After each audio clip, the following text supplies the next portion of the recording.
I'm gonna be honest with y'all, I don't know what kind of video I want this to be. I want to talk about prospects, I want to talk about guys on the Montreal Canadiens, and I feel like the best way to do that, at this point at least, is to just go over all the different things in a shorter, more sporadic kind of video style. There are so many topics to talk about, from Lane Hutson to Ivan Demidov to all the other names in between, that we're just going to have to go at it here. Starting out with the conversation that I wanted to bring up on Ivan Demidov from earlier today. Or not today, but yesterday. This tweet was made by the Habitant on September 5th, so yesterday even. But we had ourselves Ivan Demidov's KHL debut with SKA St. Petersburg. And I say debut as if he's never played with the team before, but if you head over to what he had accomplished in the very first game of SKA's season, you could see it right there on the screen. 1 game, 1 assist. He was on the ice for 2 of his team's goals, and he had 14 minutes of time on ice, playing on a line with Evgeny Kuznetsov. So you know what, man? I feel like nature is kind of healing everybody. We are seeing a young player, an 18-year-old guy in the KHL, be given pretty significant minutes as a rookie and as a top prospect. Sure, if you go over to this game right here, Demidov had 14 minutes and 2 seconds time on ice. If you sort by, oh no, that's Metallurg Magnitogorsk. If you go over to SKA players, you'll see that Demidov did not have like the most time on the ice. There were so many names above him in terms of minutes, but the fact that he wasn't down here at the bottom, he didn't get 3, he didn't get 4, he didn't get 5 minutes time on ice, he had 14.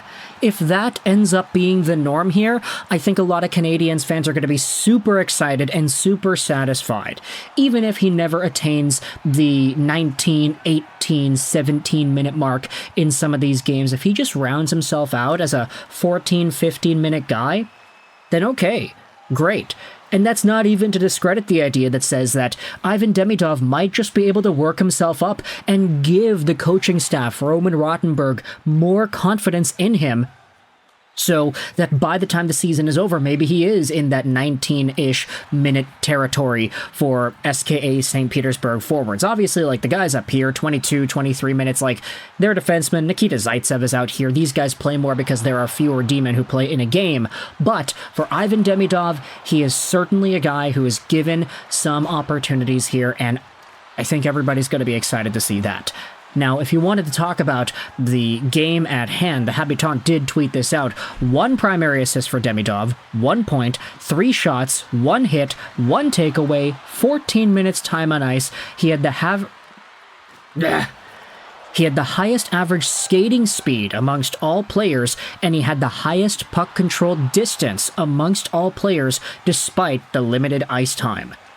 Now, I didn't even realize that puck control distance was something that was a trackable stat, but I guess if you wanted to go out there and use it, hey, guess who had the puck on their stick while skating for the longest amount of distance in this game for SKA St. Petersburg? It was Ivan Demidov. The guy had the puck on his stick, and I don't have the clips in front of me here, it's copyrighted KHL material. Just watching some of the highlights from Ivan Demidov, even beyond the assist that he got, this is a guy who's just able to tango at the best level in Russia. There was a moment where he was trying to break into the offensive zone where he passed the puck to himself off the boards to get around a defender. And those are the kinds of things where it's like, how do you even think of that? Who thinks of that? Only the most 3D chess kind of big-brained hockey players are going to be thinking about stuff like that, and Ivan Demidov definitely displayed that and more in his first full KHL game this season. Now, whether or not the point-per-game stint is going to continue as his season goes on, hopefully it does. Hopefully he does end off the year with 68 points in 68 games played. Although I do think he will take some time off for the World Juniors and stuff like that. Is Russia even allowed in the World Juniors? Never mind. Scratch that I just said that. Either way, we had ourselves some Demidov stuff to go over with, and, I mean, people are already memeing about this too. NHL Insider 67 said, Matvei Michkov with SKA St. Petersburg in his draft plus 1 year had 0 points. Demidov with SKA in the first period of his draft plus 1 year has 1 point. Michkov in his draft minus 1 year with SKA, he gets a goal in his first game. So obviously people are taking this as an opportunity to troll. Even Hattie, Hattie's not trolling here, but they went out there and said this. Demidov on the ice for both of his team's goals through 20 minutes in his KHL debut. Things you love to see, that. There also were a few other things that I wanted to talk about in this video regarding guys that are already on the Montreal Canadiens. Yeah, hard segue, I know, but I didn't want to fill up 8 minutes just talking about Demidov's first game. Let's go out there and talk about Patrik Laine, because there's been a lot of hype for this guy heading into the new year, and rightfully so. Take a look at this video clip posted of the informal practice and the scrimmage that they had.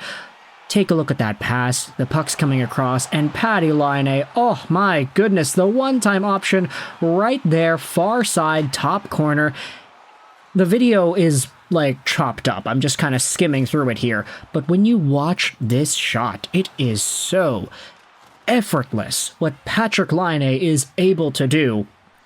And I think just having that option alongside of Cole Caulfield, either on the same power play or on 2 different power plays, is really going to open the Montreal Canadiens offense up in the best way possible. Could the Canadiens have 2 30-goal scorers this year? Could they have a 40-goal scorer this year? It's very well possible. And Patrik Laine, fully healthy, fully locked in and ready to go. Look, if he does it, I will be so excited. Now, other than Patrik Laine, I also wanted to talk about other guys who will be making an impact in the NHL this upcoming year, because Lane Hutson had himself a really interesting past few days. This was a video clip of Logan Mailloux, Lane Hutson, Matt Rempe, and Dalibor Dvorsky all shooting for the camera during the NHL's rookie showcase, and you could see the camera guy at the top of the face-off circle right there. He's taking these low shots. These guys, Mailloux's coming in, taking a shot on goal.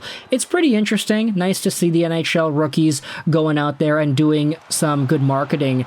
And look, they even had themselves Lane Hutson standing next to Matt Rempe in the Rookie Showcase promotional picture. There's Macklin, Celebrini, there's Cutter Gauthier, there are a few other guys there too, Will Smith, but Hutson and Rempe, yeah, definitely not cut from the same cloth there. Rempe is a monster, standing over Lane Hutson.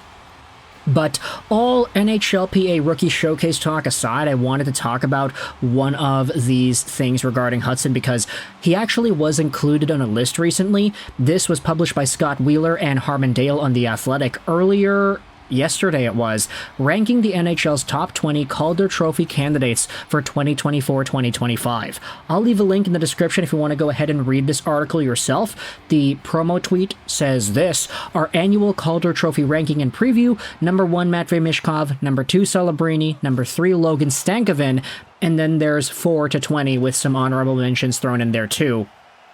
Lane Hutson, for your information, is 5th overall, and to Hudson's credit, Wheeler and Dale do write in the piece that if the Montreal Canadiens didn't have a bunch of other young rookie defenders potentially making the team, and Mailloux and Reinbacher, maybe it would be a lot easier for Hutson to get minutes, and therefore it would be easier to rank him higher on the list. But they do write in the article that because there are some other defensemen that will be making their debut and will be having some opportunities to show forth, Lane Hutson drops a little bit in the ranking because of that, but it's not necessarily because his talent is necessarily inferior. So Hutson is ranked as 5th overall on the Athletics Calder Trophy ranking. I want you to let me know your thoughts in the comment section below. How do you feel about that assessment? Is Hutson maybe a better lock for the Calder than a Stankoven or a Macklin Celebrini, or maybe even a Matvei Michkov? Is he number 1? There are 20 names, of course, so you can go ahead and read the article if you want to see the analyses done on each of them. But thoughts in the comment section below about Lane Hutson and the Calder rankings, as well as some of the NHLPA Rookie Showcase stuff that we had seen. What are your thoughts on the Ivan Demidov debut in the KHL? And what are your thoughts on Patty freaking Laine coming in here and displaying his goal scoring ability in some of these extra behind-the-scenes videos? Let me know your thoughts in the comment section below about all these Montreal Canadiens stories. I hope you enjoyed this video. And bye.